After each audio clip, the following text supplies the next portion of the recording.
Friends, this is Anu. Welcome to study with Anu. आज हम discuss करेंगे मैथ्स पेडागॉजी सीटेट से। ओके, सेशन पसंद आए तो लाइक कीजिएगा, सब्सक्राइब कीजिएगा, बेल आइकन को प्रेस कीजिएगा और शेयर कीजिएगा। मैथ्स पेडागॉजी के हम एमसीक्यूज़ लेकर आए हैं, तो चलिए स्टार्ट करते हैं फर्स्ट क्वेश्चन से। प्राथमिक कक्षाओं में बच्चे गणित में क्या सीखते हैं? इसके आकलन का ध्यान किस पर नहीं होना चाहिए?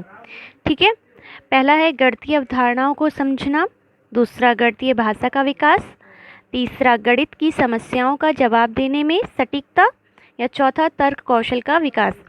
तो क्वेश्चन ध्यान से देखिए। प्राथमिक कक्षाओं में बच्चे गणित में क्या सीखते हैं? इसके आकलन का ध्यान किस पर नहीं होना चाहिए? क्या आया है? नहीं होना चाहिए। तो ध्यान दीजिए। देखिए, गणितीय अवधारणाओं को समझते भी हैं हम लोग, गणित की भाषा का भी विकास होता है, तर्क कौशल का भी विकास होता है, मगर क्या नहीं होता है? गणित की समस्याओं का जवाब देने में सटीकता नहीं होती है। ठीक है, चलिए दूसरा करते हैं क्वेश्चन। प्रारंभिक कक्षाओं में एक गणितीय अवधारणा के विकास में निम्नलिखित निर्देशों का अनुक्रम किस प्रकार किया जाना चाहिए? ठीक है, क्वेश्चन को ध्यान से देखिएगा। चित्र बनाना, या फिर प्रतीकात्मक प्रतिनिधित्व का उपयोग करना, तीसरा है अनुभव प्रदान करना, चौथा भाषा के माध्यम से समझना। इन ऑप्शन से आपको इनको सेटलमेंट करना है कि कौन सा पहले होगा, कौन सा बाद में होगा। क्वेश्चन क्या कह रहा है कि प्रारंभिक कक्षाओं में एक गणितीय अवधारणा के विकास में, किसके? गणितीय अवधारणा का विकास में निम्नलिखित निर्देशों का अनुक्रम, जो अनुक्रम है वो कौन सा किया जाना चाहिए, कौन सा होना चाहिए? देखिए, जब हमें क्या होगा, किसी चीज़ का अनुभव होगा तो हम उसे भाषा के माध्यम से समझाएंगे, या और फिर क्या करते हैं, हम उसे चित्र के माध्यम से समझाते हैं, फिर मतलब उसके उपयोग करके सिखाते हैं, है ना।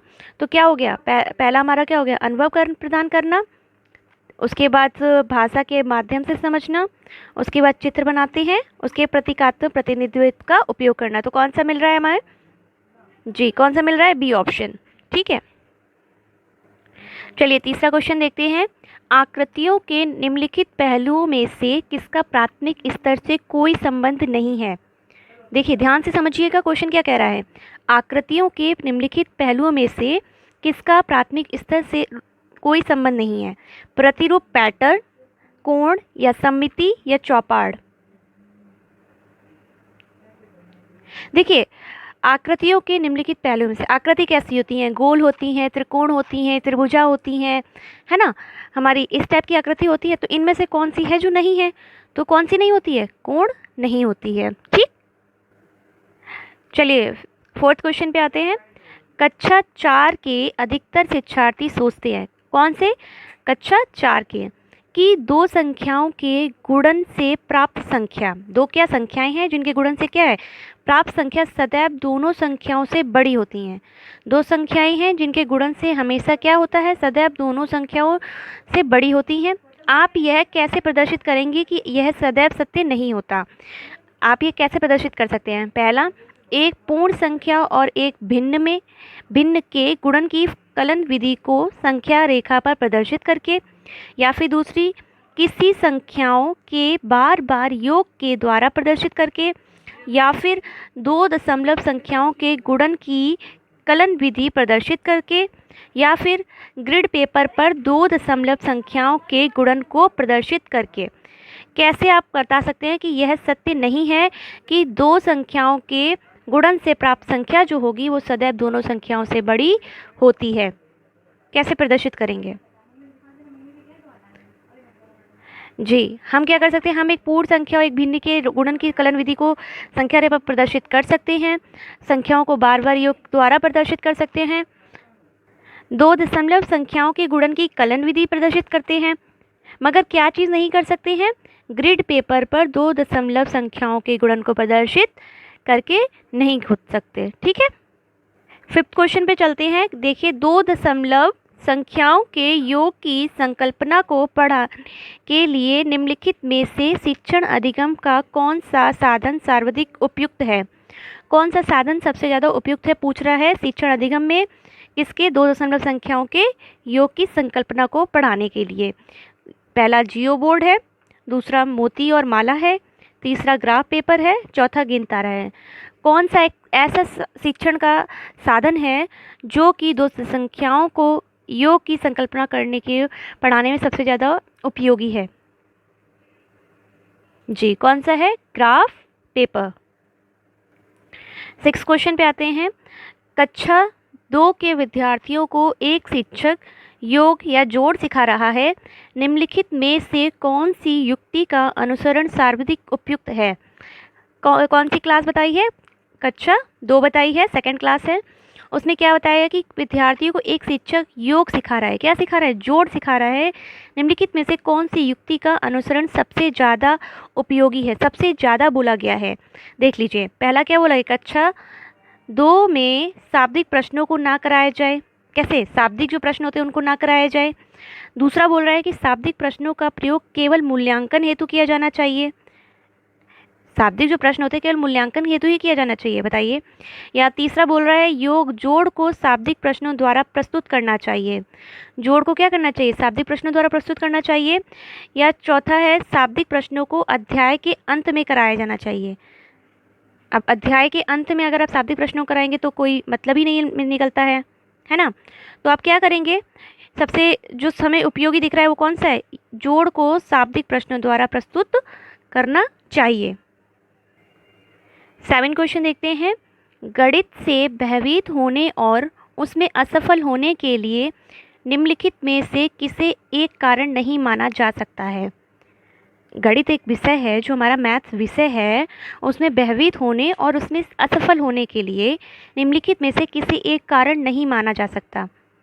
ठीक है, बताइए। पहला है कक्षा कक्ष के अनुभव, दूसरा है प्रतीकात्मक संकेत, तीसरा है गणित की संरचना, चौथा है लैंगिक भेद।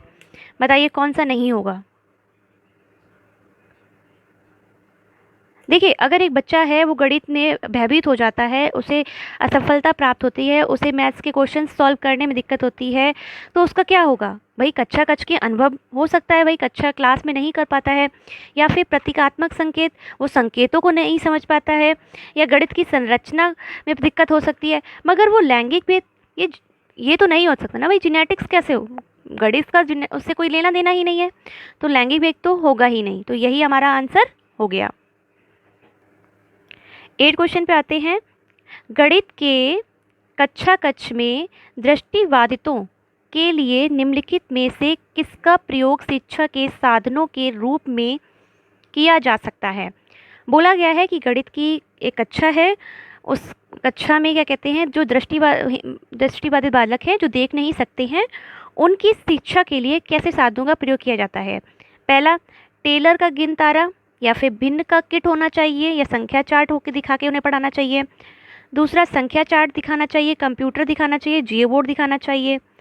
तीसरा है टेलर का गेंद तारा या कंप्यूटर या जियो बोर्ड की तरह समझाना चाहिए, या फिर कंप्यूटर, संख्या चार्ट या जियो बोर्ड की तरह समझाना चाहिए। बताइए किसके द्वारा समझाना चाहिए? देखिए कौन सा होगा? टेलर का गेंद तारा, कंप्यूटर और जियो बोर्ड, जिनके माध्यम से क्या करते हैं हम दृष्टिबाधित बच्चों को पढ़ाते हैं। ये उनके साधन होते हैं जिनकी मदद से वो आसानी से समझ लेते हैं। 9 क्वेश्चन पे आते हैं।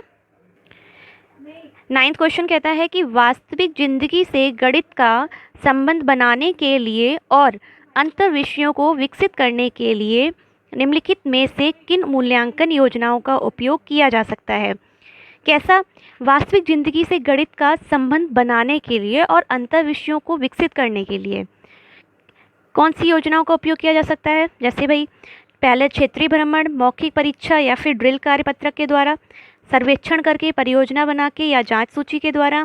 तीसरा, क्षेत्रीय भ्रमण के द्वारा, मौखिक परीक्षा के द्वारा, जांच सूची के द्वारा, या क्षेत्रीय भ्रमण, सर्वेक्षण के द्वारा, परियोजना के द्वारा। बताइए। बोला गया है कि वास्तविक जिंदगी से गणित का संबंध, ठीक है, बनाने के लिए अंतर विषयों को विकसित करना है। कौन सा मूल्यांकन का योजना का सबसे उपयुक्त होगा? देखिए, आप क्षेत्रीय भ्रमण पे ले जाइए, है ना, सर्वेक्षण करवाइए वहाँ पे जाके कि कौन सी चीज़ क्या है क्या नहीं है। फिर परियोजना, मतलब आपको पूरा एक तरीके से आप जा रहे हैं जहाँ पे उसका आपको पता होना चाहिए वो परियोजना के साथ से, समझ रहे हैं? तो ये सबसे ज़्यादा उपयोगी होगा। हमारा 10th question and last question, गणित सीखने के संबंध में निम्नलिखित में से कौन सा कथन सत्य है? पहला, गणित सीखने के लिए एक कठिन विषय है। दूसरा, आमतौर पर लड़कियों गणित में कमज़ोर होती हैं। या फिर हर कोई गणित सीख सकता है, या गणित केवल कठोर अभ्यास से सीखा जा सकता है। बताइए, गणित सीखने के संबंध में निम्नलिखित में से कौन सा कथन सत्य है? इन्होंने बोल दिया कि क्या गणित सीखने के लिए गणित एक कठिन विषय है? ऐसा तो नहीं है। आमतौर पर लड़कियां गणित में कमज़ोर होती हैं। क्या ऐसा है कि लड़कियां कमज़ोर होती हैं और लड़के होशियार होते हैं, या लड़के कमज़ोर होते हैं या लड़कियां होशियार होती हैं? ऐसा तो नहीं होता ना। हर कोई गणित सीख सकता है, ये कुछ लग रहा है। गणित केवल कठोर अभ्यास से सीखा जा सकता है। ऐसा है कि मतलब कठोर आपको अभ्यास करवाएंगे, प्रैक्टिस करवाएंगे, ज़बरदस्ती बच्चों को पढ़ाएंगे गणित, नहीं पढ़ो पढ़ो पढ़ो तभी बच्चा गणित सीखेगा। क्या होना चाहिए? तो कौन सा होगा? हर कोई गणित सीख सकता है ना। हमारा थर्ड ऑप्शन राइट होगा। फ्रेंड्स, सेशन पसंद आया हो तो प्लीज़ लाइक कीजिएगा, सब्सक्राइब कीजिएगा, बेल आइकन को प्रेस कीजिएगा और शेयर कीजिएगा। धन्यवाद।